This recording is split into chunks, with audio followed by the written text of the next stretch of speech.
Welcome to another episode of The Brand Called You, a podcast and podcast show that brings you leadership lessons, knowledge, experience, and wisdom from thousands of successful individuals from around the world. I'm your host, Ashutosh Garg, and today I'm delighted to welcome an accomplished marketing and branding guru from New York, USA, Mr. Peter Spear. Peter, welcome to the show. Thank you so much. I really appreciate being here. Thank you. Peter is the owner of Spear, an experience research company for brand builders. He's an ethnographer and a brand consultant. So, Peter, before we start talking about branding and brand marketing, tell me about your own journey in brief. Oh, wow. Um, yeah, so I grew up outside of Rochester, New York, in Mhm. the suburbs, and I grew up playing soccer and loving comic books and stories. And I Mhm. think my first kind of escape was always into story and TV and culture. Mhm. And that really led me into this world of consumer anthropology and brand and Mhm. thinking about the power of myth and how this is sort of alive for us today, and really wanting to get into that world, really. That's Fascinating, probably fascinating. yeah. And, I'm so delighted to hear about comic books because I remember I've been a comic book fan from the time I was 7 or 8 years old. And even now, when I get a chance, I pick up a comic. Yeah. But tell me, Peter, my first question to you, tell me a little bit about the concept of brand listening Mm. and its importance in understanding consumer behavior. Yeah. So brand listening is a way that I talk about my approach to qualitative research. Mhm. And I chose that way of talking about it because I wanted to talk about brand. I wanted to elevate the experience of research to the strategic level, Mhm. to recognize that in order to build brand, we must understand the relationship that people have Right. with it. I also wanted to highlight the kind of very human act of listening and of conversation that I think is also important. You know, what happens in a conversation between people is very different. It's a different way of learning. Mhm. And then I guess the last thing I would say is that I believe that brands are tools for self-creation Mhm. and that every category has a role to play in that transformation. Mhm. And the goal is to understand what it is. And for that, the best tool really is getting into conversation with people and the anthropological lens of who do they want to become. What a great response. Thank you.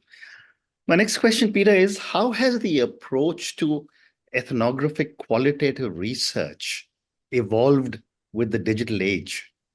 Yeah, I mean, it's really been amazing. I was one of those people who felt like I could only learn face to face and in person, and I do 3 hour interviews in people's homes and exploring, and I was resistant to digital tools, and of course the pandemic changed all Yeah. that, and I've really come to love the intimacy that's possible remotely, Mhm. more intimacy than I probably would have expected. And so I think what the digital age has done is allowed us to, I can talk to people from all over the world Yeah. almost instantaneously. Our familiarity with digital media and phones and everything means that there's access to different parts, so you can collect a lot of artifacts and a lot of aspects of somebody's life very quickly.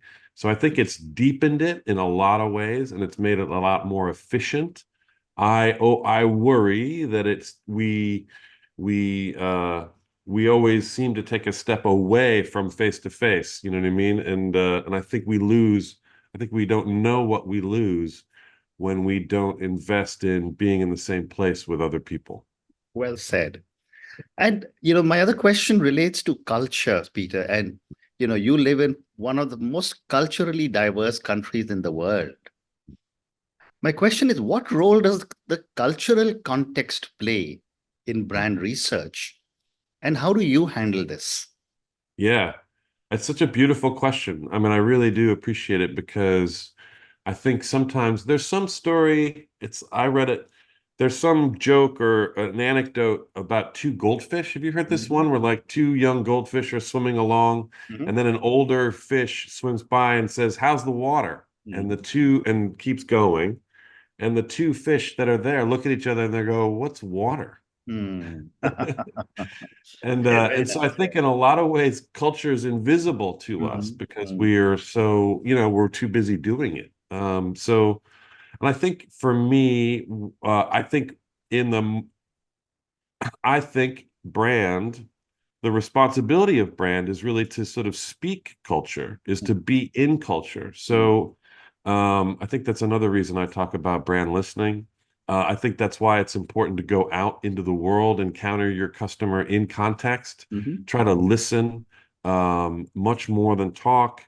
Yeah, to be out there in the world, see what happens. How does the brand live out in the world? Mhm. And then how do people think about it? For Mhm. me, brand listening is about two things. It's about being out in the world with the brand and Mhm. understanding how people think about it and feel about it and understanding the associations around the brand. Mhm. That would be my answer in terms of Yeah, yeah, culture. great response. Thank you.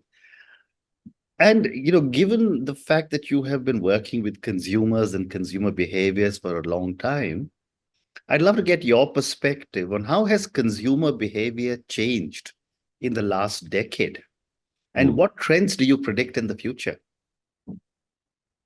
Gosh, yeah, I think this is way above my pay grade, honestly. Okay. I feel like I have a very singular my mentor, he told me, he's like, until I've spoken to somebody, Mhm. I kind of almost don't know what to say. Okay. So I don't have a macro view on No behavior. worries. We'll move on. My Yeah. next question for you is that how do you approach research for brands with a global Mm. presence as compared to local brands? Yeah. I don't have a lot of experience doing global work, but were I to do it when I have done it, I'm always looking for somebody with local expertise and local knowledge Mhm. to again bring the kind of familiarity and intimacy with the culture. Mhm. And Peter, how important is the role of storytelling in building a brand's identity? I mean, I feel like storytelling is how we communicate. I mean, I really feel like it's the most powerful tool that we have.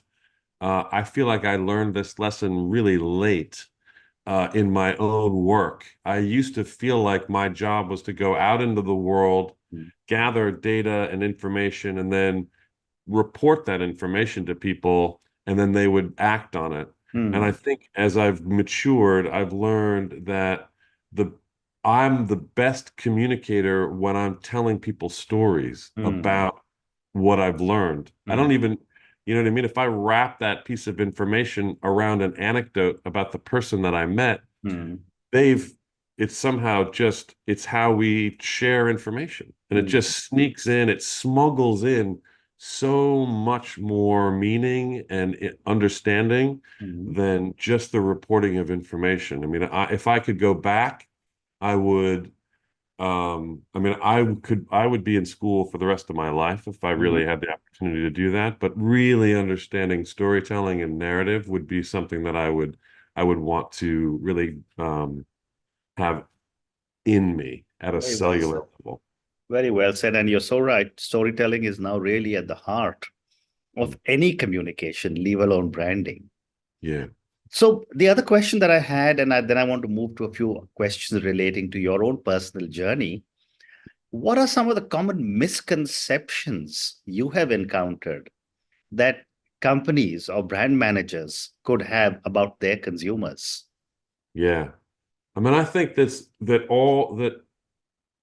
we all share Hmm. this difficulty in getting out of our own perspective. Right. So it's not like anybody's conceiving anything wrong. It's just that we are busy experiencing our own point of view. So I Hmm. feel like that very often the primary misconception is that everybody else is experiencing Mm, the product the way that I experience the product, or that mm, they're coming here for the same reason. mm, I always joke that sort of I am my own blind spot. mhm, And so I feel like, yeah, just opening, just that I have, because I have a relationship with the product or the category, then I know what everybody else also has that same experience. And I've mm, heard this said very simply, like, I am not my customer. You know what I mm, mean? And mm, so that would mm, be the first big one. Well said. So, one more question, and then I'll move to another set of questions. This is the world of startups, Mm. small brands becoming big. And one of the challenges a lot of small brands or startups face is when to start engaging with consumer research. I'd love to get your perspective on when should a startup start to invest in consumer research. Yeah, I mean, I'm clearly going to be biased here. I mean, I understand that there's I think too often research is approached as a risk aversion tactic. It's a Mm, way of, I'm going to invest a ton of money to do something, and I mm, want to make sure I don't do it badly or it's got a lot of negative consequences. So I'm going to validate. mhm, Validation is wonderful and smart and responsible. I feel like discovery research is what I would call that kind of more exploratory, foundational research.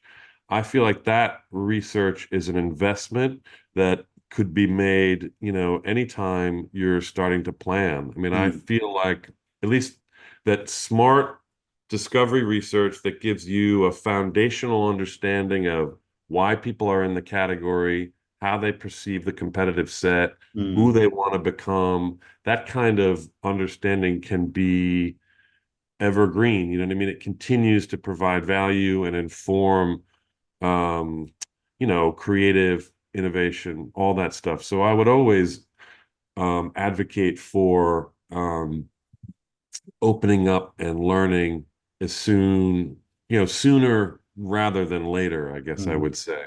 Well said. So, moving to a different set of questions for you, Peter. You have spent a lot of time in Nepal and India. Mm. What inspired you to explore these countries, and how did this experience affect your perspectives on brand research? Oh, wow. Wow, that's amazing. Yes, I feel so fortunate to have spent as much time as I did in Nepal and in India.